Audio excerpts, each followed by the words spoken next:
All right, B'siyata Dishmaya, we are in Byam Darkecha, in the chapters on Yom Kippur. We're on Daf Kuf Tzadik Tet 199, in the fourth Ma'amar on the work of the Cohen Gadol. Kol echad tzarich likanes la'avodat Cohen Gadol. Every single one of us has to go into the work of the Cohen Gadol on Yom Kippur. Twice in a year, we have a minhag of saying L'shana haba b'Yerushalayim, and they are the end of Leila Seder and the end of Yom Kippur. These are the two times that the rabbis rectified for us to say L'shana haba b'Yerushalayim habnuya, right? Ki av shebeit hamikdash chaser lanu b'chol davar. Even though we're lacking the Beit HaMikdash in every aspect, mikol makom bebeit hazmanim elu ha'ikar chaser. This is the main times that we're really lacking the Beit HaMikdash. If we had to take all of our year, all of our calendar, and think about all the times that we're really lacking a temple, the main times would be the end of Yom Kippur and the end of Pesach. On Leila Seder, we're lacking the Korban Pesach. And on Yom Kippurim, we're lacking the work of the Kohen Gadol. According to what we see in the Psukim of the Torah, that is the main aspect of Yom Kippur, right? And the main aspect of Pesach are these two works that we have to do. One is the Korban of Pesach, right? The sacrificial lamb. And the other is the Kohen Gadol doing all of his work to help atone for the whole entire nation of Israel. The Kohen Gadol, he's the aspect of the Tzaddik Ador, the righteous man of the whole entire generation. Right? The main aspect of Yom Kippur obviously is the Kohen Gadol and everything that he's doing, but he is just a messenger for the whole entire nation. Therefore, in this time, that's why in Yom Kippur, all of us, part of our Yom Kippur prayers is saying the work of the Kohen Gadol and what he would do on this holy day, which is the aspect of the bulls will cover up, right? We'll cover up with the bulls by way of our lip service.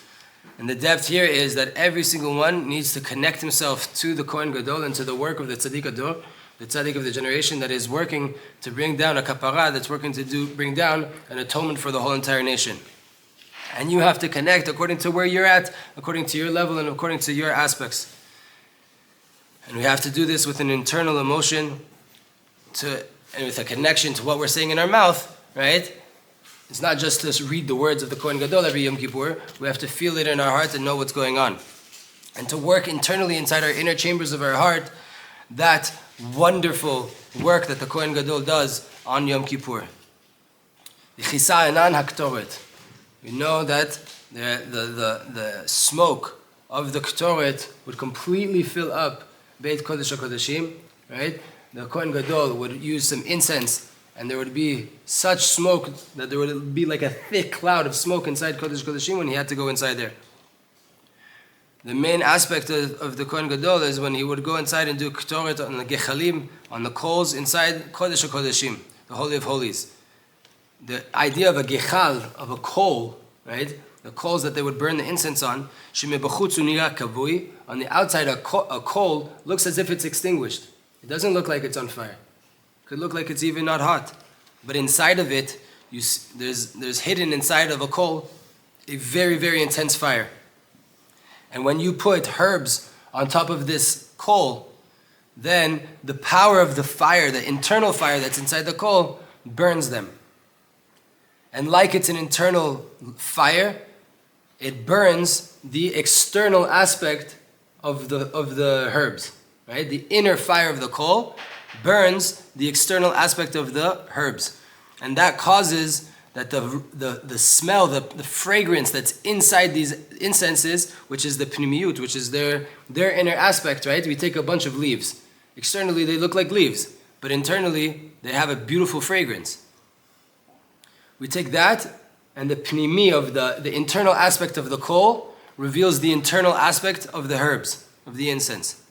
This is all a hint to revelation of godliness down in the lower realms.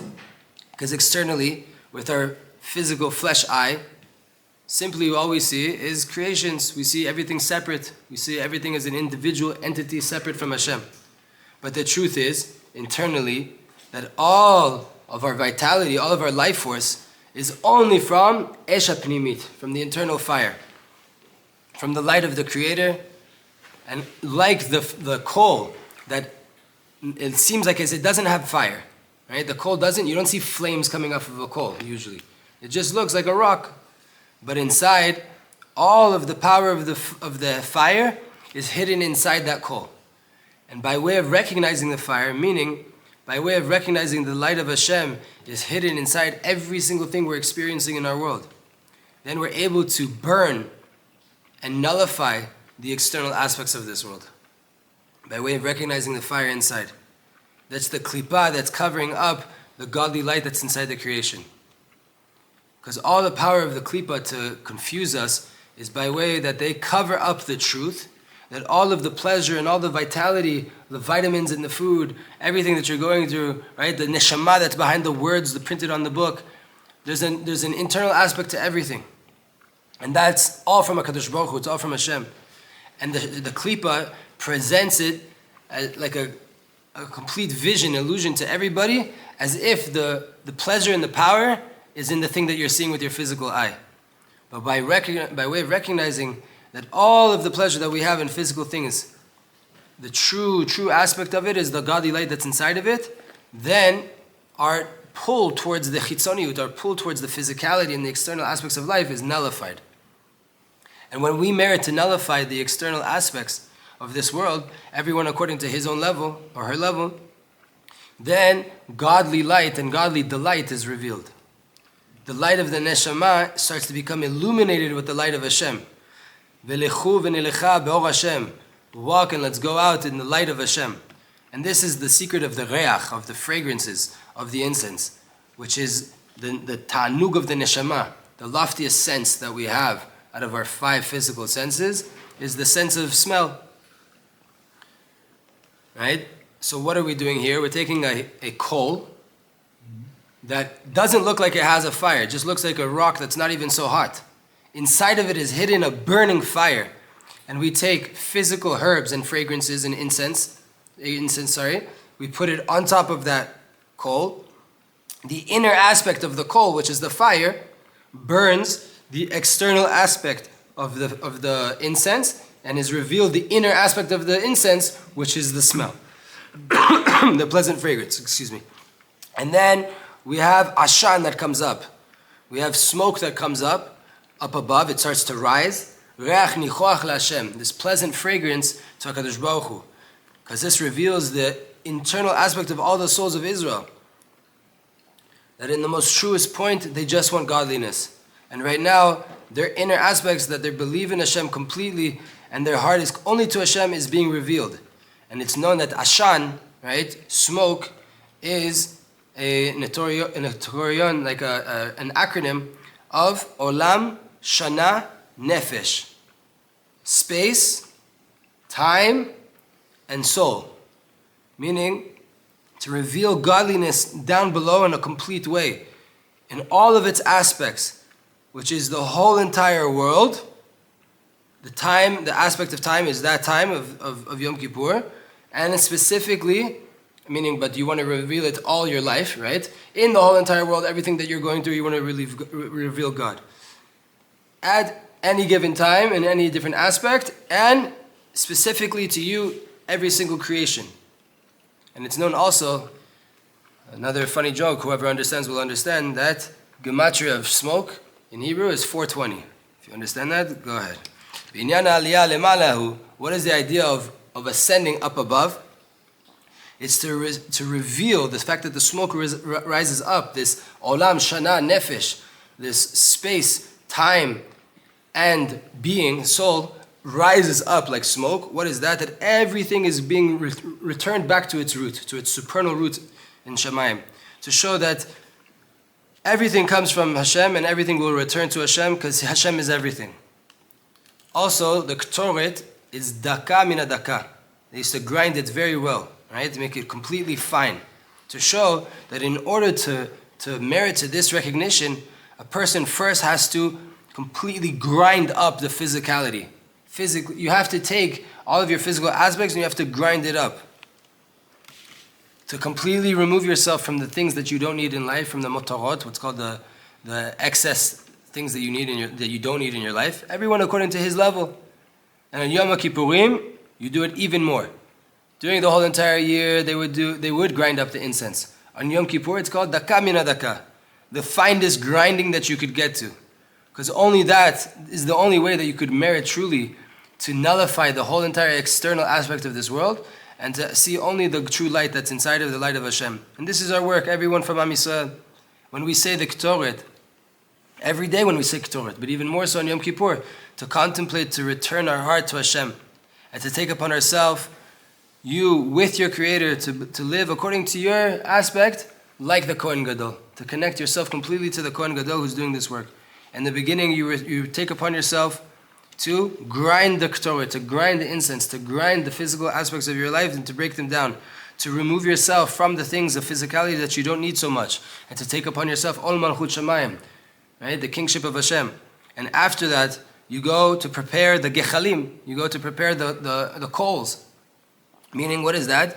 To arouse your heart with fire, burning passion to serve HaKadosh Baruch Hu, the fire of love, of awe, and of dveikut, of attachment to Hashem.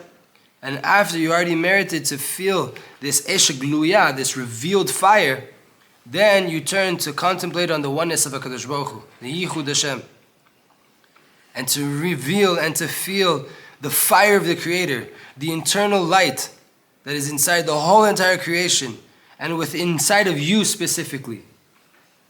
And then you have to take the Ktoret, you have to take these incense, and you have to place them on top of the fire. You have to put them on top of the coals, so that you shall burn the external aspects that they have there, meaning to contemplate that all of the physical lusts that I have, they're nothing, they're vanity. And by way of this, you reveal the internal aspect of them, that it is a holy spark that's inside of there that you're trying to connect to take immense pleasure on the secret of what's called a fragrance. Fragrance is the inner aspect of the plants that we see. Right? We see a plant, but there's an inner beauty to it, and that is the fragrance, and that is the highest level of pleasure that the physical, the resting place of the body could experience. The ta'anug of the neshama, the pleasantness of the neshama, the delight of the neshama is the fragrance. And take upon yourself to seek only the true inner aspects of everything in life, and not to be pulled after the physical, empty vanity of a lust that we experience in this world. And in a deeper sense, we want to burn and completely annihilate our ego, right? Be'esh mitziyut haboreh, with the fire of the reality of the Creator, to completely burn out all of the negative aspects of our ego and our feeling of ourself. To not be fooled for a second that we have some kind of independent reality, rather to reveal the internal aspect of everything, that everything is just the Creator. And to completely nullify ourselves to Him, to be included inside Hashem, to feel a ta'anug, a delight so much, such an internal good feeling, that you don't feel yourself at all as an external, separate entity from Hashem. And you have intention to arise, to ascend this fire, right? Ashan reach nichoach LaHashem, this smoke that is a pleasant fragrance to Hashem.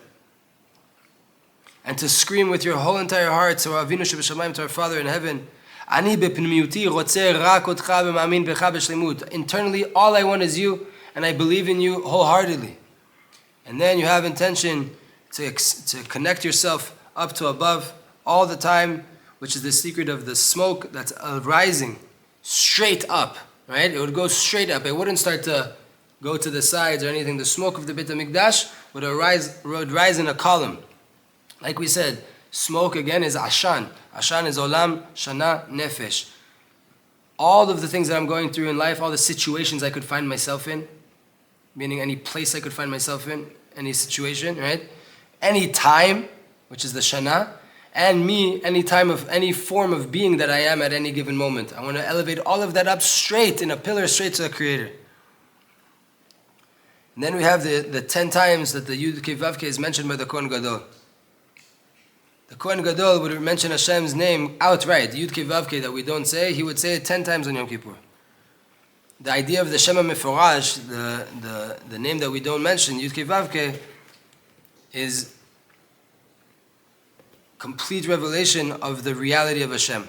That everything is just Hashem.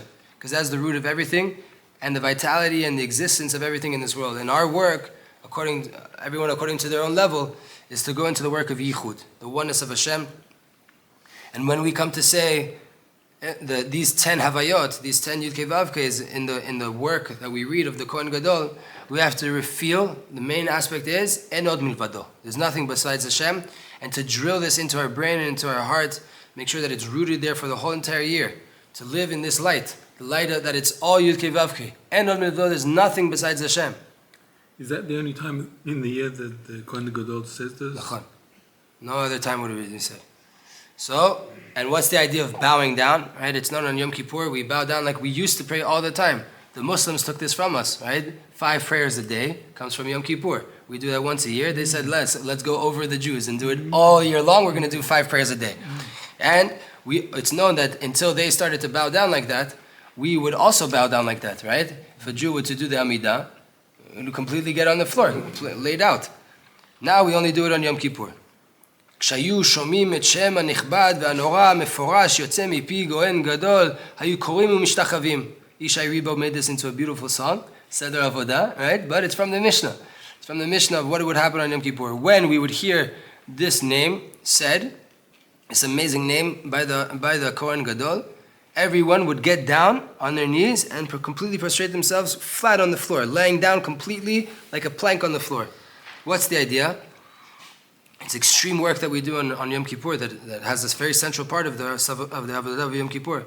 The Kohen Gadol would say the name of Hashem, and this name is a revelation of Hashem on the highest level possible. The reality that it's all Hashem, none of us even know what it sounds like, right? That's how far removed we are from this. But we're praying that B'ezrat Hashem this year we'll be able to hear it. And this time when this name was mentioned, then what is the natural outcome of realizing that everything is Yud Kei Vav Kei, everything is Hashem? It's to completely lay down and prostrate yourself completely, nullify yourself completely, right? To lay down. The idea is complete bitul, complete nullification of yourself to the point where you can't even stand up. Because when a person bows down, what is he doing? He's taking his most important part of his whole entire being, which is his head, and he's making it equal to his feet. And this he's saying, Ani eni klum. I'm nothing. And when you go down to prostrate yourself like that on the ground, you do it on the ground, this is a showing that you're efes. You're completely zero in comparison to Kadosh Baruch Hu. You are nothing at all. So when they would say the name, and then there was a complete revelation of the oneness of Hashem, straight away a person would feel the need to nullify himself and to say, I'm nothing by myself, I'm not something separate. And ani machniya et atzmi. I'm submitting myself and nullifying myself to be included in the oneness, the complete oneness of Hashem. And this is what we have to have intention when we're coming to bow down on Yom Kippur, right? It's not enough that a person bows his head like we do normally during the Amidah, where we just, right, are standing up and we put our head down and we make it equal with our stomach. That's not enough.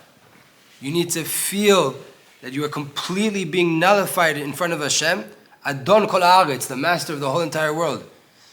And there's some people that it's very hard for them to nullify themselves. And they feel that pchitut kavod mizeh, like I lose all of my self-esteem, I lose all of my self-honor if I had to go to nullify myself completely. What do you mean I'm not important at all? I mean, I'm not worth anything. What does that mean?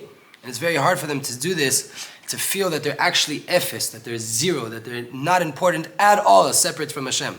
It's hard for people, but a person needs to understand that this is the truth, that there's no reality besides Hashem. There's no reality besides the creator of the universe.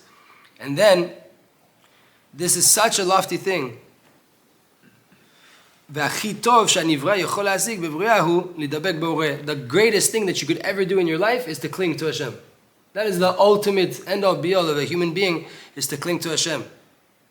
And even more so, to be nullified to the point where you're included back into Hashem. Am Yisrael, we can get to the highest level of this. So a person has a choice. You could, so to say, be something of yourself, right? You could exist, But then, what are you? You're just a low creation that was created after a fly. The fly was created before you. So what do you want to be? You want to be that? You have no power by yourself. You couldn't do anything by yourself. You're literally the last day of creation. You're the last thing that was created. The lowest of creations. You came from the dirt and you're going to go back to the dirt. That's what you want to be? Or the second option is to nullify your external ego, your aspect of I, meaning the part of you that feels as if you're separate from Hashem, and to look at, to look internally on the fact that you're chelek Eloah mimamal mamash, that you're a piece of Hashem from up above mamash. Your soul is rooted in the Kadosh Baruch Hu.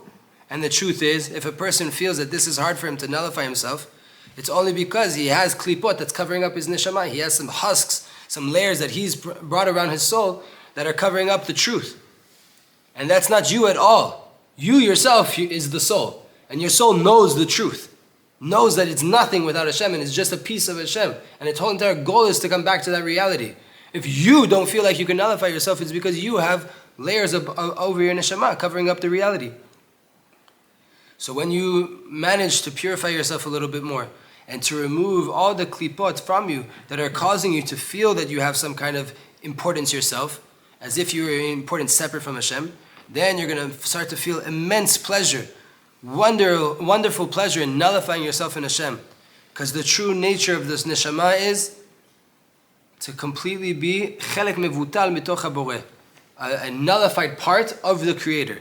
And this is the soul's neshama. This is the soul's pleasantness. This is the soul's delight, the ta'anug of the neshama. Like a small son, he just wants to be with his father, right? He's not trying to be himself. A small baby son, he just wants his Abba to hug him. He just wants his Abba to hold him. He wants to be on his shoulders. He wants this, not to be tall, not to be this. He wants to be a piece of his father.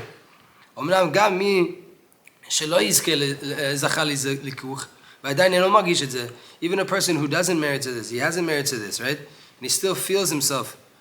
He has to understand in his intellect,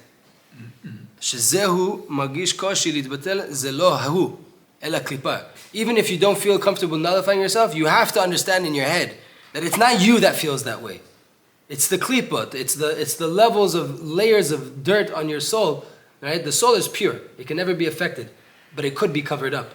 Right? So whoever doesn't want to do this, you have to understand that it's not you in your head. It's the reality that you've created around you that you can't do this. Once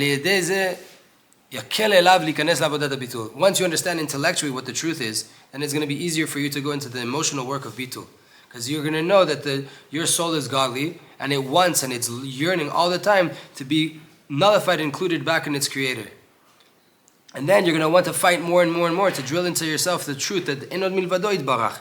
At all, there's nothing besides Hashem. And you're going to try to remove from yourself pride and the lies and the vanity and to go into the truth. So the Cohen Gadol is the avodah of the tzaddik. The inner aspects of Yom Kippur, we haven't explained it. It's one of the parts that we skipped on, but maybe next week we'll touch on it. It's what's called dveikut etzem.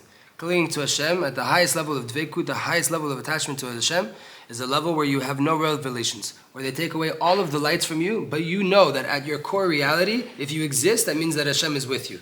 No matter what you experience, you know in your head, if I'm here, Hashem is with me, right? Whether I'm in the depths of hell, today is the day of the creation of Gehenom and its fire, right? The second day of creation, the creation of Gehenom. Even if you're there, or in the highest, loftiest places, HaKadosh Baruch Hu is with you. Hashem is there because Hashem is always there. He's the creator of the world. So if you're conscious, if you're alive, if we're there, Hashem's with you. So on Yom Kippur, we're not with our wives. We don't take baths, right? We don't eat. We don't drink. We have 5 different things that we afflict ourselves with. We don't wear leather, right? And all of these things are just to remove from you all external revelations. Remove everything, any kind of form of light, and now let's see you cling to HaKadosh Baruch Hu at the essence, at the core of your creation. At the core of the fact that you are a creation, right? Just that already means that you're connected to Hashem. So they set up a way, the Torah set up a way, Hashem set up a way that we remove everything from you so that you can focus completely on the inner reality and not be stuck on the external reality of everything that we experience in this world. And then the Holy Torah puts the center part of Yom Kippur, of the service of the Cohen Gadol. That is the most important part of Yom Kippur, is the Cohen Gadol and the work he does for all of us. But it's about His personal work that he does for us. And that's the tzaddik ador. That's the righteous person of the generation that the whole entire world is standing on his shoulders. The idea is, since it's very hard to get this level of dveikut etzem, to cling to Hashem at the core of reality, b'tachlit amitita, right, on the highest point of its purpose, because this world, it confuses us.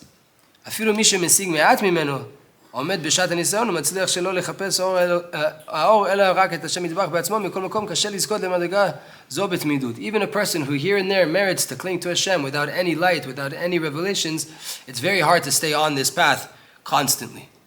Therefore, what's the advice to give you in order to be able to merit to this? That you connect yourself to the true tzaddikim of the generation. And they're the aspect of the Cohen Gadol. These are the people that did merit to constant dveikut etzem. They are clinging to Hashem all the time. So we see, they do see and they do feel dveikut etzem completely. And by way of this, you'll have now some shayachut and some kinyan to this level. You might not be able to get there consistently, but if you connect to people that are always there, now you're going to start to be tapping into whatever level it is to this and acquiring a little bit by way of what's called a makif, right? This light that's above you, it's not really acquired in your heart, but you know it exists. And by way of knowing it exists and knowing it's important, and you connect to the tzaddikim that do this, now you do also have a relationship with it. But without connecting to the tzaddik, even if a person learned the whole entire Torah, he's done everything he could, and he knows all of the worlds, if you're not connected to the tzaddikim of the dor, of the true tzaddikim of the generation, you don't learn from their books, then what are you dealing with mainly? With lights, with garments, with cover-ups. You're not dealing with godliness itself. You can't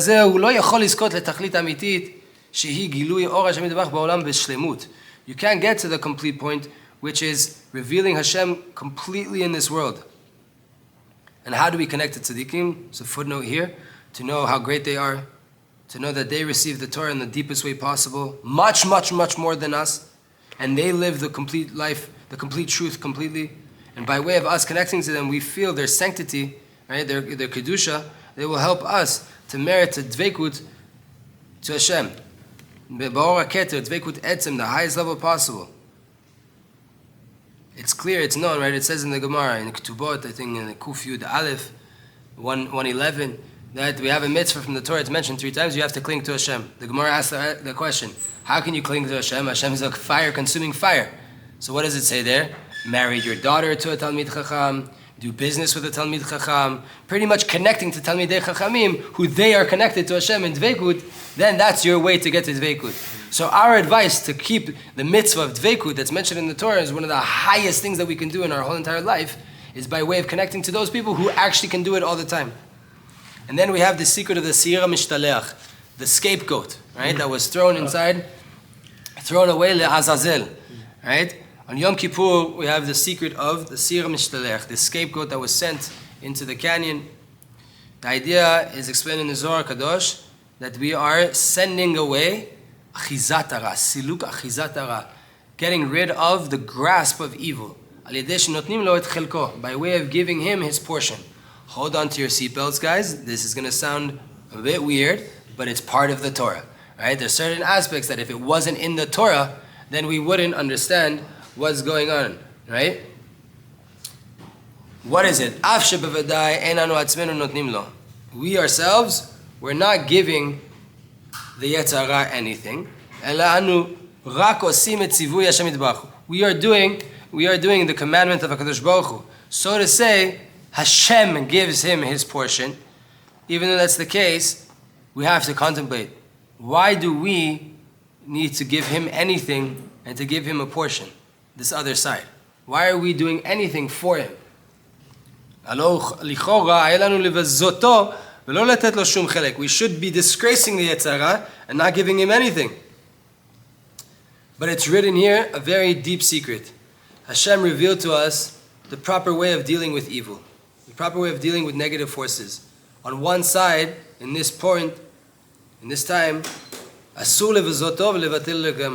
not allowed to disrespect the Yetzer Hara and to completely nullify him.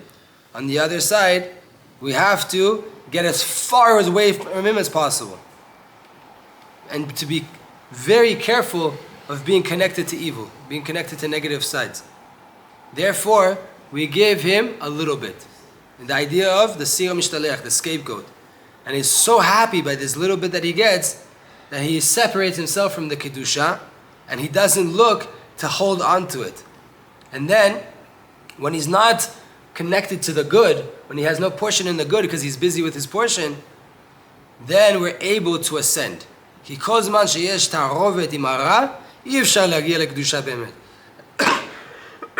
As long as there's this mix-up and this connection to evil, it's going to be very, very hard to really be connected to sanctity, to holiness. And therefore, in the beginning, we have to livror et hara v'lafrido. We have to clarify what is the bad and then separate it. All of this is revealed specifically on Yom Kippur, because on Yom Kippur it's a day that's completely about the inner aspects. It's nothing to do with external. We remove all of external revelations. We don't eat, we don't drink, we're not with our wives, we don't bathe, we don't put any emphasis on the physical aspect of the body. And then there's this mistake, there's this fear, right? Maybe I'll make the mistake of leaving the physical work that I need to do. If it's such a lofty day, maybe I don't need to do anything. Maybe I never need to be with my wife. Maybe I never need to eat. I don't need this world at all. I need to completely leave this physical reality. This is not the will of Hashem. Hashem's will is that the external reality of this world should serve and be a tool to elevate the internal reality. And by way of this, it will reveal the external aspects, start to reveal the true reality, the inner aspect all the time.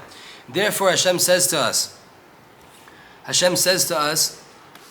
that even the Yetzer Hara, which is the end-all be-all of external reality, right? The most physical, the emphasis of this world, we have to give him his portion. According to the halacha of the Torah. He's also needed in the world. The Yetzer Hara is needed in the world. This comes to teach us that everything in life has its job. It has its job that it needs to do. And you can't nullify anything. Rather, you have to use it. Everything, you have to use it in its proper place, in its proper aspect. And this is our work on Yom Kippur. To establish things and to put them in their proper place and to get to the truth of why this thing exists. And not to give the external aspects of this world their own importance and their own place. Rather, to use them only as a tool to reveal the inner reality. And therefore, on this day, we go extreme. We go to the extreme. And we completely leave the chitzoniyut. We completely leave the physical aspects of this world as if we're disgracing them. As if we're putting them down. And that is only to make a foundation that the most important part is the internal truth. On the other side, though, we have to know the physicality and the external aspects of our life are needed. It's right. The Torah says when the Yetzer Hara is created, right? Hashem says in Bereshit, Tov me'od. It's very good, the Yetzer Hara, right? Why? Because when it's put in its proper place to serve the inner aspect, then it's very good, right? Everything has its job and everything was brought into this world. So that is the idea, and it is very good when it's put in the proper place. So we have to know this is also the secret of Mayim Achonim. On the pshat of why do we do Mayim Achonim, why do we last waters when we eat? Because there used to be Melech Sedomi, there used to be this sodomite salt that if you touch your face, it was like poison, so you have to wash off your fingers. Great, we don't have that salt anymore, so why do we have to do it? Why is it written Mayim Achonim Chova? You're all coming to do the only blessing from the Torah right now. The only blessing from the Torah is the loftiest blessing that you could ever make, Birkat HaMazon. First things first, take a little bit of water, put it on the extremities of your fingers, the chitzoniyut, the extremities, the tips, right? Which is where the neshama can come in and out of, and where there's a grasp of the ra, of the evil. Give it a little bit of portion so that it's busy, and now it will leave you alone, and you can focus on the most important blessing that you could ever make in your life, Birkat HaMazon, right? That Moshe Rabbeinu, Yoshua, and David wrote, and Chazal added to. So this is the idea there. And then we have the idea of the throwing of the blood. Good 10 minutes. So the idea of the throwing of the blood, what is it? On Yom Kippur, we have a tons of different alachot, chudashot, these novel ideas on the sprinkling of the blood. The idea of, in general, of azat dam is that the dam is the nefesh. Your blood is the nefesh, is the vitality of the body. And the blood, throwing it and spilling it, is the idea of mesirut nefesh, of self-sacrifice, of pushing yourself to the end for holy things. And a person has to have intention when you're reading this, שבעזרת הדם הבהמה הוא מורה שאת נפשו הוא מוסר לאלוקיו באהבה וישלו כגוד. When we're coming to sprinkle this blood, right, your intention is, I'm giving over my whole entire nefesh, my being, to God with love and with yearning towards Him. There's 3 levels in mesirut nefesh. בכל השנה הזת דם הכבוד נעשית בחוץ. The whole entire year, when they would sprinkle the blood, it would be done externally, on the external mizbeach, on the outside altar. That shows that the Jew takes upon himself mesirut nefesh externally, meaning I'm going to do the will of Hashem in actions and to get over the trials and the tribulations and the lust that I have in this world. But on Yom Kippur, we merited to a much higher comprehension, much higher level, more internal level, and that is that we are able to do mesirut nefesh even internally. And the idea is, there they would do the aza'ah, they would do the sprinkling of the blood in the eichal, in the inner chambers, on the parochet, on the curtain, right? And on the mizbeach zahav, on the golden altar.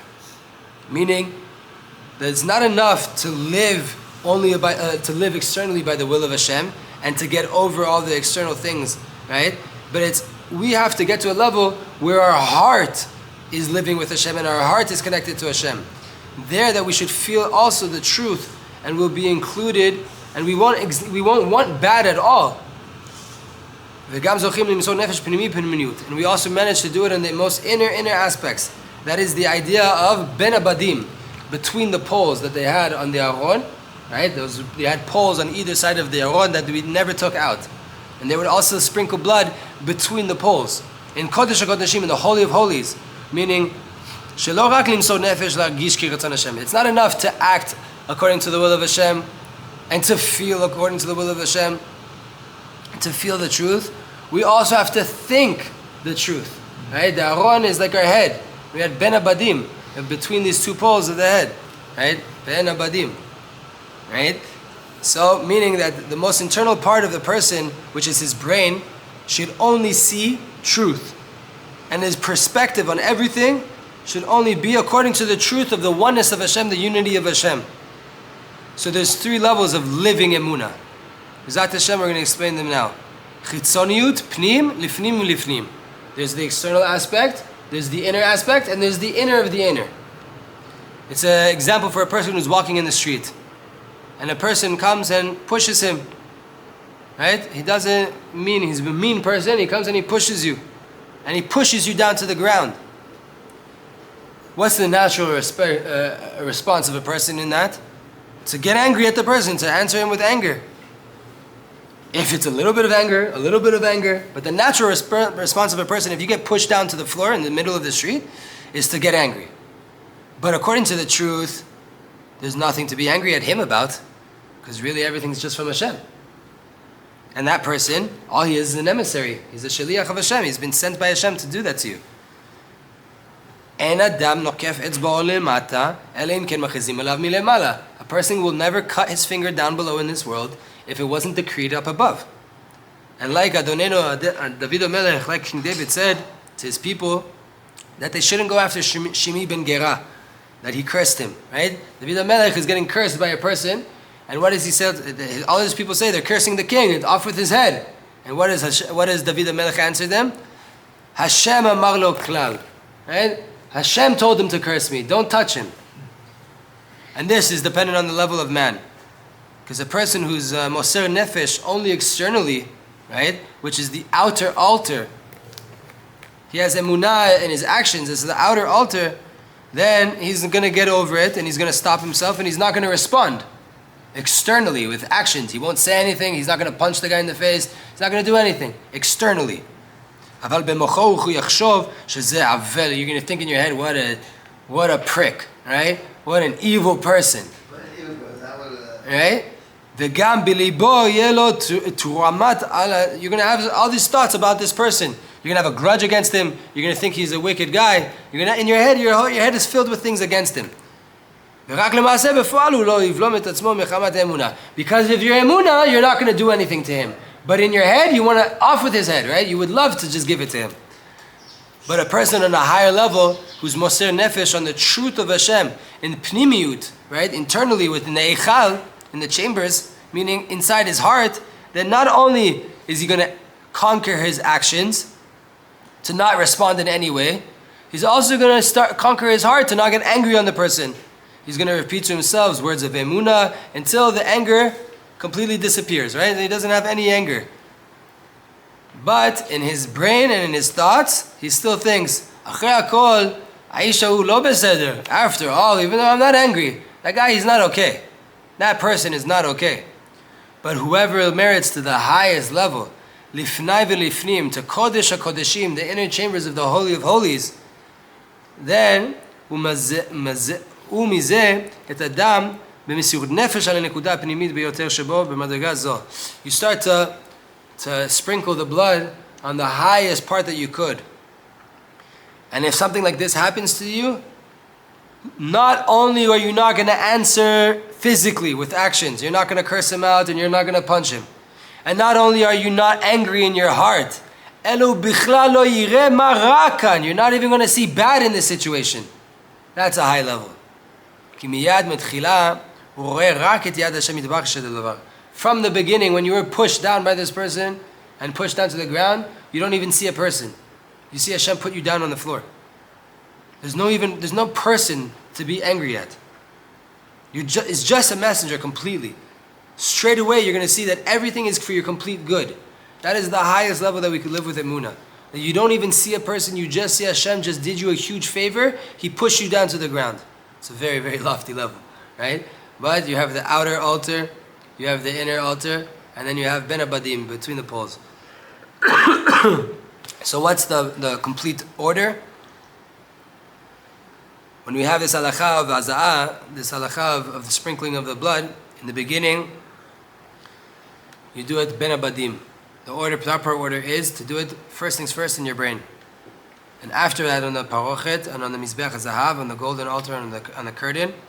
And after that you take what's left over from the blood and you put it on yesod mizbech, it's on the foundations of the altar, the external altar. This is the proper way. In the beginning, in your brain, you have to understand very well what's going on. And that understanding will influence your heart and you'll feel it properly, you'll feel the truth. And from such a clear truth that you feel in your heart, then you're going to act properly.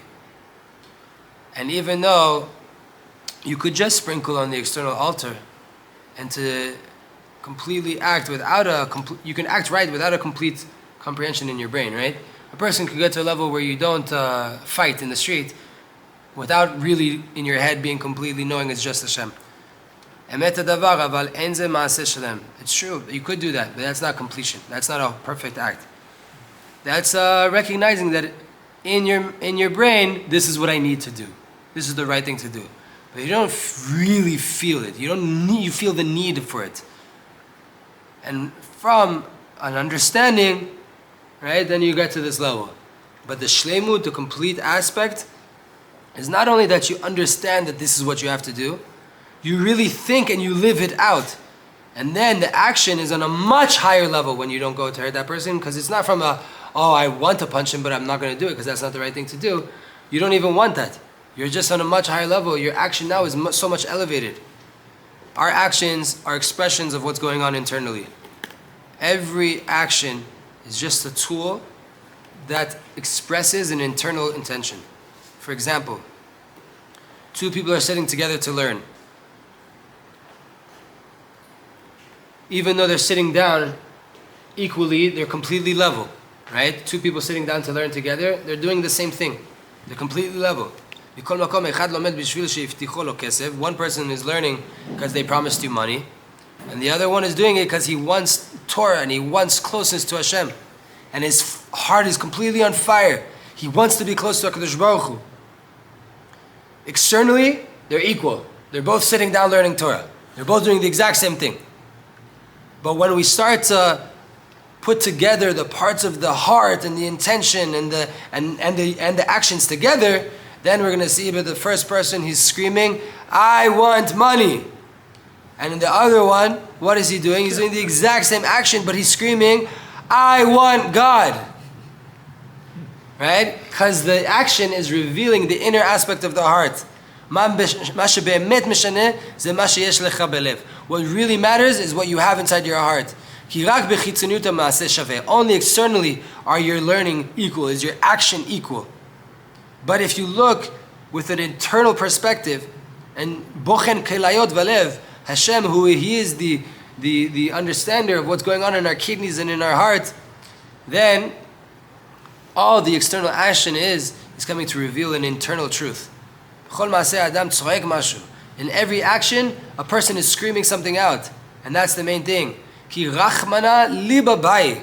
HaKadosh Baruch Hu Hashem, He wants your heart. So we have to be also warned from the mistake of just the heart alone. Right? The truth is that you can see that you have to act properly, and that's the main thing, right? And if a person has a heart without any actions, so then you're nullifying mitzvot. And this is here in this world, in the world of action, our job is to show our emunah in our actions, applied actions. That's why we were put in Olam HaAsiyah, the world of action, is to do actions. This is the will of Hashem. Shi'eh lo dira v'itgalut b'tachtonim. Hashem wants a dwelling place in the lowest world possible, down here. V'me'en ma'aseh en tachtonim. If there's no action, because you're such a lofty person, then there's no lower realm. Kach she'ma'aseh hu ha'basis v'akli ledavar. So actions are the foundation. They're the basis for everything. They're the vessel to express it. And without the vessel, without the tool, you're never going to be able to accomplish anything. They also tell you, if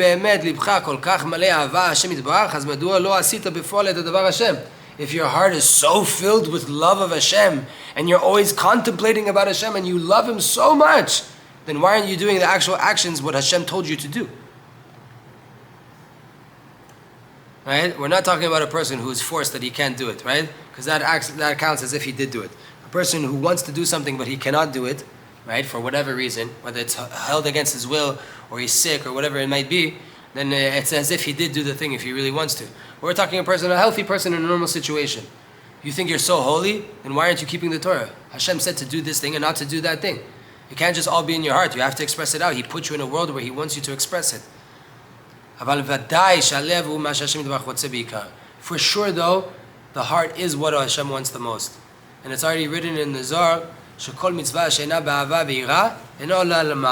the Zohar says any mitzvah, meaning physical action, that does not have love and awe included in it, does not ascend up above. But Hashem wants that the heart should be expressed in actions outward. And that's where we come to Echat lemala v'sheva lemata. When we do the sprinkling of the blood, it's 1 up and 7 down. V'azai achat lemala v'sheva lemata monim achat ve'achat. How do we count, right? We say 1, 1 and 1. 1, 1 and 2. 1 and 3. We always use the 1 as well. We don't just count 1 and 1. 1, 2, 3, 4, 5, 6, 7. It's always 1 up and 2 down. 1 up, 3 down. What's going on? Sheva lemata, these are the 7 sfirot. 7 down, these are the 7 sfirot. These are the ways that Hashem acts in His lower realms. And we have to connect that to the Ein Sof, which is the Achat lemala, the one that's up above. We have to take the 7 different expressions of Hashem: love, fear, connection, perseverance, right? Bitul, everything. We have to connect them back up. Therefore, every time we count again with the 1. It always has to be connected to the Ein Sof. To say that this sphera, every sphere that we're working on, which is a different way of a revelation of Hashem, is connected and unified Be'or Ein Sof HaShorshi. It's connected to the infinite light that is the root of everything. And this has to affect the actions and the feelings of the heart.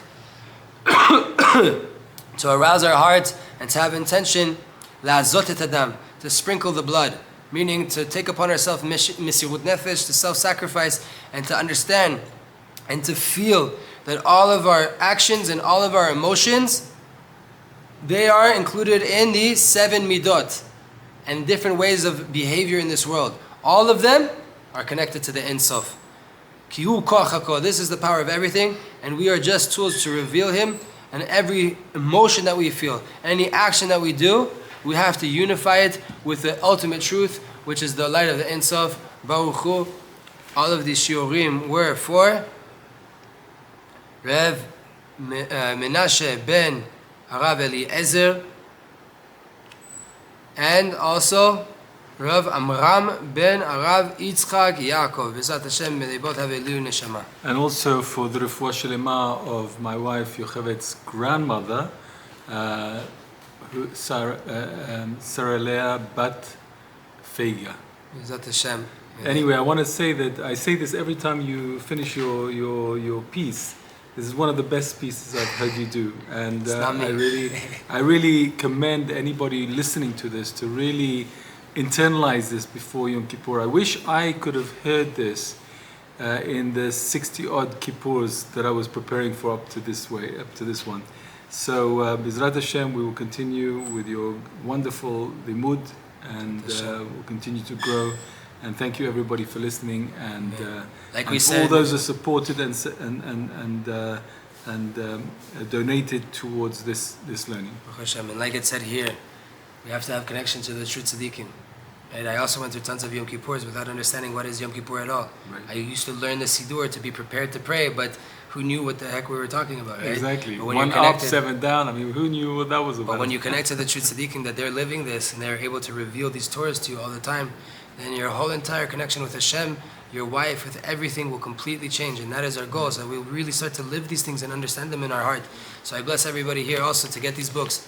Byam, Darkecha, they're changing the whole entire world. They're changing the whole entire world. And our job is to be able to really to live out these Torahs. B'ezrat Hashem, it can only come by way of learning Torah of the true tzaddikim in the world. Thank you very much. Great, and for all those that